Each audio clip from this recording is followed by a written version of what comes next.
এই হোটেলে কয়েকজন তরুণী একটা ভয়ঙ্কর ফাঁদে পড়ে যায়। তারা জানতই না এখানে তাদের জন্য অপেক্ষা করছিল কয়েকজন নরপিশাচ, যারা মানুষকে মানুষ হিসেবে নয় বরং শিকার হিসেবে দেখে। আর এ কারণে ওই তরুণদের জীবনে নেমে আসে এক কঠিন সংগ্রাম। বাইরে থেকে হোটেলটাকে যতটা সাধারণ মনে হচ্ছিল, ভিতরে ঠিক ততটাই অন্ধকার আর ভয়ঙ্কর ছিল জায়গাটা। কিন্তু প্রশ্ন হলো, ভাগ্য কেন তাদেরকে ঠিক এই জায়গাতে নিয়ে এলো, আর তাদের সাথে আসলে কি ঘটতে চলেছে। তো hello talk storian, welcome to my talk story. আসলে এই পুরো ঘটনাটা জানতে হলে আমাদেরকে একটু পিছিয়ে আসতে হবে। আমরা জানতে পারি ওই মেয়েরা সবাই প্রফেশনাল ডান্সার, বিভিন্ন জায়গায় নাচ প্রদর্শন করায় তাদের কাজ। সম্প্রতি তারা একটা বড় ডান্স পার্টিতে অংশ নেওয়ার আমন্ত্রণ পায়। তারা সবাই আমেরিকার নাগরিক, কিন্তু পার্টিটা অনুষ্ঠিত হতে যাচ্ছে হাঙ্গেরিতে, আর সেই কারণেই তারা আমেরিকা থেকে হাঙ্গেরিতে আসে। ওরা এক দলে মোট 6 জন, তার মধ্যে একজন ডান্স টিচার, তার নাম মিস থর্না, আর বাকি 5 জন ডান্সার। তারা ওই ডান্স প্রোগ্রামে যাওয়ার জন্য একটা বাসে চড়ে বসে। যখন তাদের বাস জঙ্গলের গভীরে এবং ওই হোটেলের কাছাকাছি চলে আসে, তখন তাদের ওই বাস হঠাৎ নষ্ট হয়ে যায়। বাসটা সামনের দিকে আর আগায় না। বাসের ড্রাইভার বলে এই ঘন বনে কম সময়ের মধ্যে গাড়ি ঠিক করা প্রায় অসম্ভব। তাদেরকে অন্য কোনো গাড়িতে যেতে হবে, নতুবা গাড়ি ঠিক না হওয়া পর্যন্ত অপেক্ষা করতে হবে। অর্থাৎ তারা যদি এই বাসে যেতে চায়, তাহলে আশেপাশে তাদের কিছুক্ষণের জন্য কোথাও আশ্রয় নিতে হবে, নইলে তাদেরকে এই গাড়িতেই থাকতে হবে। এমনিতেও এই রাস্তায় তেমন কোনো মানুষ চলাচল করে না, এজন্য অন্য কোনো গাড়ি পাওয়াটাও অনেক কঠিন। এদিকে ওরা উদ্বিগ্ন হয়ে পড়েছে, কারণ তারা যদি ওই প্রোগ্রামে পার্টিসিপেট না করতে পারে, তাহলে তারা একটা বড় ক্ষতির সম্মুখে পড়বে। এতটা দূরত্ব পাড়ি দিয়ে আসাটা বৃথা হয়ে যাবে। এখন তারা কোনো সময় নষ্ট না করে হেঁটে যাওয়ার সিদ্ধান্ত নেয়। আর যদি পথে গাড়ি পেয়ে যায় তাহলে তো ভালোই হবে। যাই হোক, এখন তারা যদি সামনে 2 কিলোমিটার হাঁটতে পারে, তাহলে একটা শহরে গিয়ে উঠবে তারা, আর সেখান থেকে তারা অন্য কোনো গাড়িতে যেতে পারবে। এজন্য বাস থেকে নেমে সামনের দিকে যেতে শুরু করে। তারা বাস থেকে নামতেই শুরু হলো প্রচণ্ড বৃষ্টি। এমন অবস্থায় ভিজতে ভিজতে তারা সামনের দিকে যেতে থাকে। কিছু দূর গিয়ে তারা একটা হোটেল দেখতে পায়। হোটেলটা খুবই ঘন জঙ্গলের মধ্যে দাঁড়িয়ে আছে, আশেপাশে কোনো মানুষের বসতি নেই। এটা এমন একটা জায়গায় তৈরি করা হয়েছে যেখানে মানুষ সচরাচর কেউ যায় না, এমনকি কেউ জানেও না এখানে একটা হোটেল আছে। তাহলে কি কাজে লাগে এই হোটেলটা? হোটেলের বাইরে একজনকে দেখতে পেয়ে তারা জিজ্ঞেস করে তারা তার কাছে একটু সাহায্য পাবে কিনা, কারণ তারা অনেক দূর থেকে এসেছে। সে তাদের জন্য একটা গাড়ির ব্যবস্থা করে দিতে পারবে কিনা, কারণ তারা একটা ডান্সে পারফর্ম করতে যাবে, দ্রুতই সেখানে পৌঁছানো দরকার। আর তখন ওই লোকটা তাদের খুব দ্রুতই সেখান থেকে চলে যেতে বলে। কিন্তু কোনো কিছু বুঝে ওঠার আগেই সেখানে আরও একজন চলে আসে। এনার নাম অসিফ। সে বলে, হ্যাঁ, আমি সাহায্য করতে চাই, বলুন আপনাদের জন্য কি করতে পারি। তখন তাদের মধ্যে একজন বলে, আমাদের একটা গাড়ির প্রয়োজন, ব্যবস্থা করে দিতে পারবেন? লোকটা বলে, হ্যাঁ, কিন্তু আপনারা তো বৃষ্টিতে ভিজে গেছেন, ভিতরে আসেন, কাপড় পরিবর্তন করে শুকনো কাপড় পরিধান করেন, নতুবা ঠান্ডা লেগে যাবে। পরে আমি আপনাদের জন্য একটা গাড়ি ব্যবস্থা করে দেব, এটা নিয়ে কোনো চিন্তা করবেন না। তারা লোকটার মিষ্টি কথায় কোনো কিছু বিবেচনা না করে লোকটার কথা মেনে নেয়। লোকটা তাদেরকে হোটেলের ভিতরে নিয়ে যায়। হোটেলের ভিতরে বেশ পরিপাটি, দেখে মনে হবে না এটা কোনো জঙ্গলের মধ্যকার একটা হোটেল, মনে হবে শহরের মধ্যে নামি দামি একটা 5 স্টার হোটেল। তাহলে এই জঙ্গলে এত সুন্দরভাবে সাজানো হয়েছে কেন এই হোটেলটা? এর আশপাশে তো কোনো লোকালয় নেই। আসলে এই হোটেলের মধ্যে লুকিয়ে আছে এক কালো অন্ধকার জগৎ। কেউ যেন বুঝতে না পারে এটা একটা মরণ ফাঁদ। এই হোটেলের মধ্যে মদের বার, গান বাজনা, বিনোদন সব কিছুই আছে। প্রথমত হোটেল কর্তৃপক্ষ তাদেরকে বেশ আপ্যায়ন করে, তাদের সাথে ভালো আচরণ করে। আচ্ছা, আগে আমরা এদের পরিচয় জেনে নিই। ইনি হলেন মিস থর্না, এর নাম বোনস, আর এ হলো গ্রেস, আর এর নাম প্রিন্সেস, আর এ হলেন জলি, মেরি।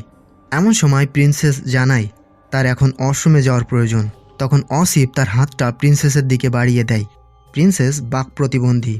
অসিফ প্রিন্সেসকে ওয়াশরুমে নিয়ে যেতে চায়। তখনই মিস থর্না তাদের মধ্যে চলে আসে। তিনি প্রিন্সেসকে ওয়াশরুমের দিকে নিয়ে যায়। প্রিন্সেসকে ভিতরে পাঠিয়ে মিস থর্না আশপাশ একটু ঘুরে দেখছিলেন। এমন সময় তার চোখ আটকে যায় একটা রুমের দিকে। দেখে ভিতরে একজনকে টর্চার করছে, যেন তার জীবনটা নিয়ে সিনিমিনি খেলছে তারা। থর্না এতক্ষণে বুঝে গিয়েছে তারা খুবই ভয়ঙ্কর একটা জায়গায় ফেসে যেতে চলেছে। থর্না এটা দেখে দ্রুতই নিচে নেমে আসে, বাকিদেরকে দ্রুতই ব্যাগ গুছিয়ে নিতে বলে। তারা ভুল জায়গায় চলে এসেছে, এক মুহূর্তও তারা এখানে থাকবে না। আর ঠিক তখনই সেখানে চলে আসে এখানকার বসের ছেলে, তার নাম পাশা। পাশা থর্নার পথ আটকায়।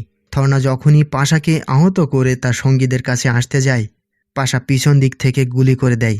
থর্না সেখানেই মারা যায়। সবার মধ্যে তখন আতঙ্ক চলে আসে। এই ঘটনার কথা শুনে সেখানে দেভরা চলে আসে। দেভরা হলেন পাশার মা। সে সবাইকে শান্ত করার চেষ্টা করে, মিথ্যা সান্ত্বনা দিয়ে তাদেরকে ভোলানোর চেষ্টা করে। আসলে দেভরা আগে এমনটা ছিলেন না। এই পশুদের সাথে থাকতে থাকতে সেও পশু হয়ে গেছে। আসলে তার সাথে তার স্বামী অবিচার করেছিল। একটু পরেই আমরা দেভরার আসল পরিচয় জানতে পারবো। যাই হোক, এই অবস্থায় বোনস পালানোর চেষ্টা করে, কিন্তু শেষ রক্ষা হয় না। বাইরে নিযুক্ত গুন্ডারা বোনসকে আটকে ফেলে। হোটেলের মূল গেট বন্ধ করে দেয় যেন আর কেউ বাইরে যেতে না পারে। আসলে এই হোটেলে বিভিন্ন ক্লায়েন্টের আনাগোনা, মানুষের গুরুত্বপূর্ণ বিভিন্ন অর্গান কেনাবেচা হয় এখানে। আর এই কারণেই এই হোটেলটা মানুষের চোখের আড়ালে থাকে। যদি একবার এই হোটেলে কেউ ঢোকে, পরে সে বের হতে পারে না। যাই হোক, ওখান থেকে তরুণীদেরকে সরিয়ে নিয়ে যাওয়া হয়। এদের মধ্যে গ্রেস অনেক ভয় পেয়ে যায়। এজন্য অসিফ একটা ঔষধ হাতে দিয়ে তাকে খেতে বলে এটা খেলে সে স্বাভাবিক হয়ে যাবে। কিন্তু পরে দেখা যায় ওই ঔষধ খেয়ে গ্রেস আরও দুর্বল হয়ে পড়ে, উঠে দাঁড়ানোর শক্তি পায় না। ঠিক ওই সময় অসিফ ওই মেয়েদের ব্যাগ নিয়ে তাদের কাছে আসছিল। তাদের ব্যাগে থাকা একটা ওড়নার ঘ্রাণ অসিফ গ্রহণ করে। তখন এক নোংরা চিন্তা তার মাথায় চেপে বসে। আর এদিকে ততক্ষণে বোনস তার হাতের বাঁধন খুলে ফেলে। অসিফের আসার শব্দ পেয়ে বোনস আবারও বন্দি থাকার ভং ধরে। অসিফ যখন এদের এখানে আসে, তখন বোনস সুযোগ বুঝে অসিফের ওপর আক্রমণ করে। আর তখনই শুরু হয় এদের মধ্যে একটা বাঁচা মরার লড়াই, এবং শেষ মুহূর্তে অসিফ পরাজিত হয়ে মারা যায়। এদিকে দেভরা এক ডাক্তারকে ফোন করে। ডাক্তারকে বলে এক মহামূল্যবান এমনিতেই ধরা দিয়েছে, তার হোটেলে এখনই আসতে হবে। কিছুক্ষণের মধ্যে হোটেলের সামনে একটা গাড়ি এসে থামে। গাড়িটা মূলত একটা অ্যাম্বুলেন্স। আর ওই অ্যাম্বুলেন্সটা খুলতেই ভিতরে দেখা যায় আরও একজনকে আটকে রাখা হয়েছে। আর এই লোকটা হলেন সেই ডাক্তার, যে ডাক্তারকে দেভরা ডেকেছিল। থর্নার লাশ থেকে অর্গানগুলো ওই ডাক্তার নিয়ে যাবে। আর এদিকে মেয়েরা তাদের সামর্থ্য অনুযায়ী শত্রুদের সাথে লড়াইয়ে নেমেছে। তারা ডান্সের মাধ্যমে বিভিন্ন ভঙ্গিতে শত্রুদেরকে বিভ্রান্ত করতে থাকে আর একে একে সবাইকে শেষ করতে শুরু করে। ইতোমধ্যে এই হোটেলের কালো জগতের যে মাথা লুথার, সে খবর পেয়ে যায়। সে তার গ্যাং নিয়ে হোটেলেই আসছে। পথে তাদের আসার শব্দ সেই বাসের ড্রাইভারটা পেয়ে যায়। যখন ওই মেয়েরা এদের সাথে লড়াই করছিল, তখন দেভরা পুরো বিল্ডিংয়ে রিমোট কন্ট্রোল বোমা বসিয়ে রাখে। লুথার হোটেলে ঢুকতেই গোলাগুলি শুরু হয়। তখন দেভরা পাশার মাথায় গান ঠেকিয়ে লুথারকে ওয়ার্নিং দেয়, যদি আর একটা গুলি ছোড়া হয় তাহলে সে পাশাকে মেরে ফেলবে। আসলে দেভরা আগে ভালো মনের মানুষ ছিল। তার চোখে স্বপ্ন ছিল সে একদিন এমনই একটা ডান্সার হবে, কিন্তু তার স্বামী লুথার সে হতে দেয়নি। এমনকি লুথার দেভরার একটা পা কেটে দেয়, যাতে সে জীবনে কোনোদিন নাচতে না পারে। আর এভাবে ধীরে ধীরে লুথার দেভরার জীবনটাকে পিষিয়ে তুলেছে। যাই হোক, দেভরা যখন পাশার মাথায় গান ঠেকিয়েছিল, আর এই সুযোগে দেভরা মেয়েদেরকে পালানোর সুযোগ করে দেয়। তারা যখন প্রায় হোটেল থেকে লাফ দেবে, তখনই দেভরা রিমোটের বোতাম চাপ দেয়। ঘরের সমস্ত বোমা ফেটে যায়, আর ওই বিস্ফোরণে হোটেলের সকলেই মারা যায়। বাইরে লুথার বাহিনীর গাড়ি পড়েছিল, আর সেই গাড়ি চড়েই তারা সেই নাচের প্রোগ্রামে যাওয়ার জন্য যাত্রা শুরু করে। ঘটনাচক্রে ঠিক সেই সময়ই বাসের ড্রাইভার তার বাসও ঠিক করে ফেলে। যাই হোক, তারা ঠিক সময়েই তারা সেই নাচের প্রোগ্রামে যায়। পরিশেষে তারা তাদের নাচ পরিবেশন করে। আর এখানেই শেষ হয়ে যায় এই গল্পটা।